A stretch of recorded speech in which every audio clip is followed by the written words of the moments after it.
Bonjour à tous et à toutes. La dernière fois, nous avons vu la notion d'équation différentielle. Eh bien, dans cette vidéo, nous allons voir quelques équations différentielles particulières qui vont nous conduire à définir la notion de primitive d'une fonction. C'est parti. Si je prends donc f, une fonction qui est définie et continue sur un intervalle i, et grand F, une fonction qui est cette fois dérivable sur cet intervalle, on dit que grand F est une primitive de petit f sur cet intervalle i, si grand f' égale petit f. Autrement dit, grand F, c'est la solution de l'équation différentielle y' égale f. Chercher une primitive d'une fonction petit f, c'est chercher une fonction dont la dérivée est petit f. Alors voyons un exemple. Pour tout réel x, je pose f de x égale 6x au carré plus 4x plus 3. Et je pose grand f de x, c'est 2x cube plus 2x carré plus 3x moins 7. Bon.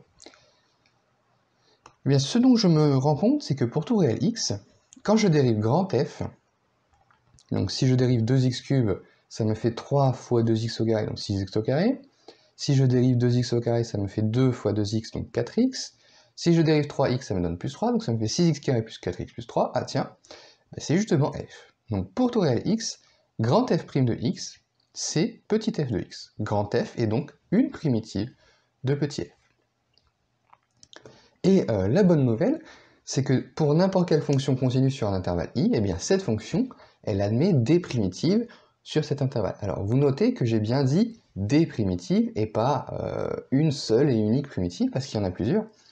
Alors regardez, si je reprends mon exemple ici, et que au lieu d'avoir un 7 ici, on va dire, j'ai un 17.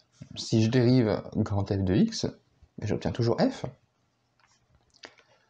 Plus généralement, si je prends un réel c et que je dis que fc de x, c'est ça, plus grand c, hein, c appartient à r. Donc, cette fonction-là, si je la dérive, j'obtiens toujours petit f. Donc peu importe le réel c, cette fonction est une primitive de petit f. Donc des primitives, il y en a beaucoup. Mais en fait, ce qu'on voit, c'est que elles se ressemblent en fait toutes à une constante près. C'est justement l'objet de la propriété suivante, c'est de dire que si j'ai une fonction qui est définie et continue sur un intervalle, si j'ai deux primitives de cette fonction sur cet intervalle, eh bien la différence de ces primitives est constante. Alors la démonstration est très simple. Si je prends f1 moins f2, donc je fais la différence de fonctions qui sont dérivables sur i, cette fonction-là, elle est dérivable. Alors, quelle est sa dérivée? Donc, pour tout x appartenant à grand I, donc je fais la dérivée de f1 moins f2. Faire la dérivée de la différence, c'est faire la différence des dérivées. Hein. Quand on fait des différences, il n'y a pas de souci. Oui, mais voilà. Grand f1 et grand f2 sont des primitives de petit f. Donc quand je dérive grand f1, ça fait f. Quand je dérive grand f2, ça fait f aussi. Donc quand je dérive grand f1 moins grand f2, eh bien ça fait 0. Comme je suis sur un intervalle, f1 moins f2 est constante sur l'intervalle grand I. Et donc voilà, j'ai une caractérisation assez simple, une description assez simple des primitives d'une fonction. Hein. Si j'en ai une, en fait, je les ai toutes, il suffit d'ajouter des constantes. Maintenant, si je veux en avoir une seule et unique, eh bien je vais pouvoir fixer ce qu'on appelle une condition initiale, hein, ou CI ici, donc ça c'est condition initiale. Donc je prends un intervalle et je prends un réel dans cet intervalle et puis un réel quelconque. Je prends f, une fonction continue sur i, hein, pour avoir le droit de prendre une primitive. Pour le moment, on prend que des primitives de fonctions continues. Eh bien, je sais qu'il existe une unique primitive f de petit f, telle que cette primitive en 0 égale y0. Autrement dit, cette équation différentielle y' plus f, si je lui donne pour condition initiale que y de x0 égale y0, elle possède une unique fonction solution. Alors, un exemple. Pour tout réel x, je pose petit f de x, c'est 2x sur x au carré plus 1, et grand f de x, c'est ln de x au carré plus 1. Alors, grand f, c'est une primitive de petit f sur f. Je peux dériver, donc f est dérivable. Pourquoi? Parce que c'est le logarithme d'une fonction dérivable et strictement positive. Et pour dériver ln de u, je fais u', donc la dérivée de x carré plus 1, 2x, divisé par u. Voilà. Si je dérive grand f, ça me fait petit f. Maintenant, je veux l'unique primitive f0 de f qui vaut 5 en 2.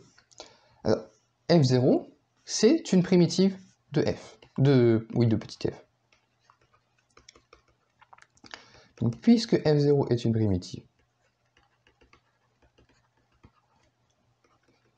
de petit f, eh bien, je sais qu'elle ne peut pas beaucoup différer de la primitive que j'ai trouvée en fait ici.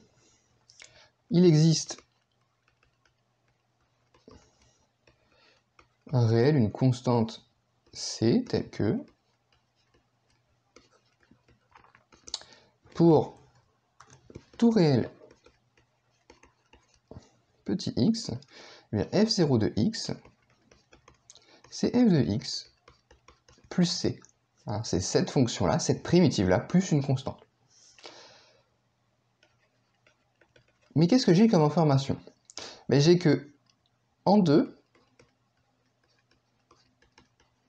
cette fonction-là, elle doit valoir 5. C'est ce qui est demandé par ma condition initiale. Eh bien, je vais remplacer tout ça. Hein.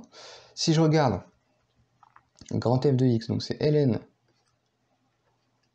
donc je remplace x par 2 plus c, et ça va me faire 5.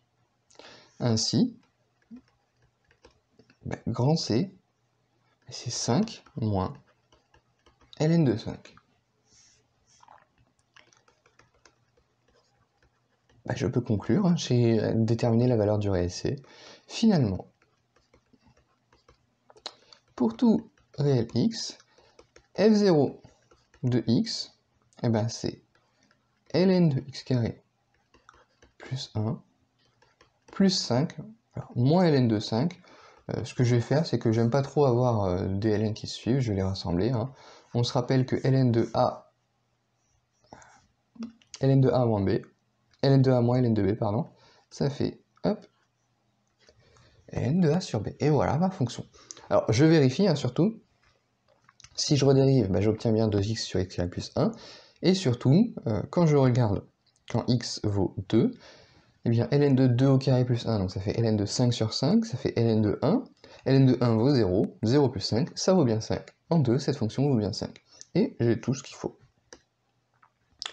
Eh bien, il est temps de passer aux exercices. Alors, comme pour les équations différentielles, on va commencer par vérifier que certaines fonctions sont des primitives d'autres fonctions, et puis un peu plus tard, on va commencer à déterminer, en donnant une fonction, quelles sont ses primitives. Alors, d'abord, des fonctions simples, entre guillemets, et puis des fonctions un peu plus complexes qui vont faire intervenir des dérivés de composés. Je vous laisse donc ces exercices, et puis on se retrouve la prochaine fois pour la correction.